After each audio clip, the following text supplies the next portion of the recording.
Hello guys! Hello everyone! Welcome back! This is Tiralyn Disipulo and welcome to Tiralyn's Vlog. And for today's video ay magkakaroon tayo ng question and answer. Pero bago ang lahat, mag-intro muna tayo.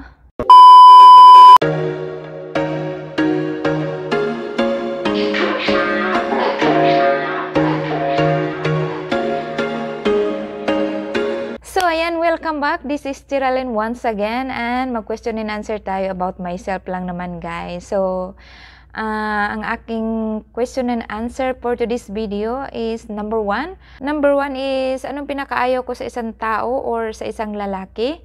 Siguro ang pinakaayaw ko sa isang lalaki is yung siyempre yung sinungaling, mapagpanggap, babairo, lasinggero, at yung nanigarilyo. Yun talaga ang pinakaayaw ko sa isang tao. Yes. Iwan ko ba?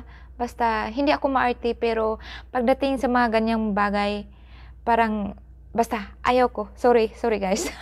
Number 2, so hindi wala na tayong maraming tanong.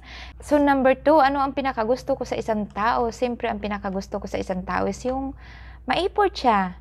At saka, pag naging kami na, bigyan niya ako ng priority. Tama ba? Priority. At kasi para bigyan niya ako ng oras. Ayun. Kahit may ginagawa siya or busy siya, bigyan niya ako ng oras, na mangumusta, mga ganun. Basta. At saka, maramdaman mo na mahal ka niya. Siyempre, dyan tayo masaya. Parang naka-inlove kasi pag naramdaman mo na mahal ka niya, mas lalong ma-inlove ka niyan. O, yun ba? Bakit ba yan ang mga vlog ko? Bakit yan ba ang mga vlog ko in a few days? Gusto ko lang at ito ang naisip ko talaga. And that's it for today's video. Thank you for watching and see you on my next one. Bye!